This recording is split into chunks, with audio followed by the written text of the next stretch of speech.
जब पहली बार गर्मियों की छुट्टी में नानी के घर गया था, छुट्टियों का ऐलान हुआ। दिल में बचपन का बजा बैंड। घंटी बजते ही पूरा स्कूल जैसे पिंजरे से निकलते पंछियों में बदल गया। साल की आधी क्लास खत्म होते ही बच्चों की दौड़, शोर और टीचर का गला फाड़कर चिल्लाना, बागवान छुट्टी हुई है, स्कूल नहीं उड़ रहा। और मेरे लिए तो असली उड़ान अब शुरू होनी थी। घर पहुंचते ही मैंने बैग को दूर फेंका और सीधा माँ के पास भागा। माँ, कब चलेंगे नानी के घर? माँ ने मुस्कुराकर जवाब दिया, इस बार मामा खुद आएंगे लेने और तू ट्रेन से जाएगा। बस उस दिन से मेरा दिल ट्रेन की सीटी सुनने को मचलने लगा। रात में बिस्तर पर लेटकर आंखें बंद करता और खुद को खिड़की से बाहर खेतों को देखते हुए महसूस करता और मन ही मन सोचता, नानी कैसी होंगी? क्या मुझे पहचानेंगी भी? क्या वहां आम के पेड़ होंगे? मामा मुझे गुस्ताखोरी कराएंगे? बचपन का मन मानो रोमांच की सबसे बड़ी फैक्ट्री होता है। स्टेशन का धमाल, पहली ट्रेन का पहला रोमांच। फिर एक दिन दरवाजे पर घंटी बजी। मामा आ गए। उनके हाथ में था ट्रंक, माथे पर पसीना और चेहरे पर वही मुस्कुराहट जो अक्सर मामाओं के पास होती है। चल रहे हीरो, आज तुझे दुनिया दिखाता हूँ। स्टेशन जाते वक्त स्कूटर पर बैठकर मैंने हेलमेट पहनने से मना कर दिया। बोला, हीरो कभी हेलमेट नहीं पहनते। स्टेशन की भीड़, कूली की लाल कमीज, गाड़ियों का शोर और बच्चों की चहचहाहट, सब कुछ एक नई दुनिया जैसा लगा। ट्रेन आई और मामा बोले, आजा शेर, आज खिड़की वाली सीट तेरे नाम। खिड़की से बाहर झांकते हुए वो खेत, वो नदी और वो दूर दूर तक फैले आम के बाग। दिल करता था कि ट्रेन कभी रुके ही ना। जब नानी दिखी दरवाजे पर खड़ी, तब कैसा एहसास हुआ वो बताता हूँ अभी। गांव का स्टेशन छोटा था, लेकिन उस दिन वहां मेरा दिल उतर गया। एक बूढ़ी सी लेकिन रोशनी से चमकती आंखों वाली महिला खड़ी थी। आंचल उड़ता, बाल बिखरे और चेहरा मुस्कुराता हुआ। वो मेरी नानी थी। जैसे ही मैं उतरा, उन्होंने मुझे सीने से लगा लिया। हाय मेरा राजा बेटा, आ गया नानी के पास। उनकी गोद उनकी गोद में जो सुकून था वो शायद आज भी दुनिया के किसी स्पा में नहीं मिलेगा। घर तक पहुंचने से पहले ही आधे गांव को पता चल गया कि शहर से नाती आया है। बच्चे इकट्ठा हो गए, कोई मेरी चप्पल ले भागा, कोई बैग उठा ले गया, और मैं बस हंस रहा था, खुद को किसी फिल्म का हीरो समझते हुए।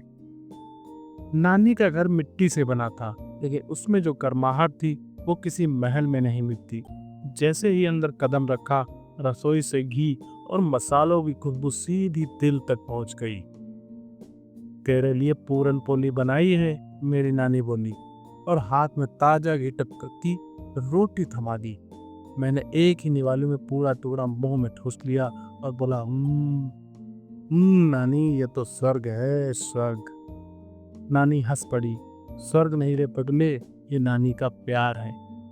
रात को आम के पेड़ के नीचे खटिया बिछी थी, ऊपर आसमान में तारे और नीचे आम की सुगंध से भरी हवा।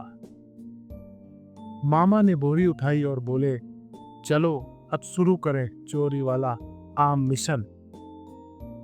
हर चार मामा हम चार मामा, एक मैं, और सबके हाथों में टॉर्च और झोले। पेड़ पर चढ़कर आम तोड़ते वक्त मेरा पैर फिसला, मैं लटक गया।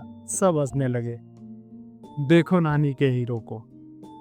लेकिन फिर मामा ने मुझे पकड़ा और कहा, बच्चे गिरते हैं तभी तो उड़ना सीखते हैं। उस रात हम सब ने छुप कर आम खाए और मैं पहली बार बिना डरे पेड़ पर चढ़ा। सुबह सुबह गांव के बच्चे आंगन में जमा हो गए। शहर से आया हीरो, चलो दिखाओ ताकत, ऐसा बोलने लगे वो। मैंने मामा की पुरानी साइकिल निकाली जो आधी टूटी थी, लेकिन मेरे लिए वो सुपर बाइक जैसी थी। चलो रेस लगाते हैं, मैंने उन सब से कहा। गांव की कच्ची गलियों में साइकिल रेस शुरू हुई। धूल उड़ रही थी, बच्चे चिल्ला रहे थे और मैं आगे बढ़ रहा था। कभी एक गाय सामने आ गई, मैं सीधे जाकर पेड़ से टकरा गया। साइकिल एक और, मैं दूसरी ओर। सब पहले हंसे, फिर मामा भागे। कुछ नहीं हुआ रे हीरो, देखो तेरी पहली चोट है। नानी ने हल्दी लगाई और माथे पर हाथ फेरते हुए कहा, अब तू असली गांव वाला बन गया। एक दिन दोपहर में मामा की जेब से पैसे चुराकर मैं पटाखे लेने भाग गया। सोचा था शहर वाला स्टाइल दिखाऊंगा। शाम को मामा ने जब पूछा जेब से पैसे किसने लिए, मैं चुप, लेकिन नानी की आंखें देखी, उन आंखों में डांट से ज्यादा भरोसा टूटा था। मैं रो पड़ा और जाकर खुद कबूल कर लिया। मामा ने कुछ नहीं कहा, बस बस पास आकर बोले, गलती करना बुरा नहीं, छुपाना बुरा होता है। उस दिन मैंने पहली बार जाना, बचपन में मस्ती होती है लेकिन जिम्मेदारी भी वहीं से शुरू होती है। छुट्टियां जैसे पंख लगाकर उड़ गई।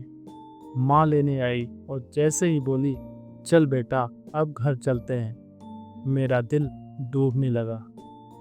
नानी मुस्कुराई, पर उनका चेहरा भी उतरा हुआ था। मामा ने मेरा बैग पैक किया, लेकिन उनकी आंखें बार बार पोंछी जा रही थी। घर से निकलते वक्त मैंने नानी को कस कर गले लगाया। नानी, अगली बार और लंबी छुट्टी में आऊंगा। नानी बोली, बस आ जाना बेटा, अगली बार जब भी मन करे। नानी का आंगन हमेशा खुला है। आज भी जब गर्मी आती है तो दिल खुद ब खुद नानी के आंगन में पहुंच जाता है। वो मिट्टी, वो आम का रस, वो मामा की हंसी और नानी की गोद। शायद बचपन का सबसे सच्चा सुख वही था। जब पहली बार गर्मियों की छुट्टी में नानी के घर गया था, तब सिर्फ छुट्टियां ही नहीं, मिला था एक पूरा बचपन जो आज भी दिल में जिंदा है।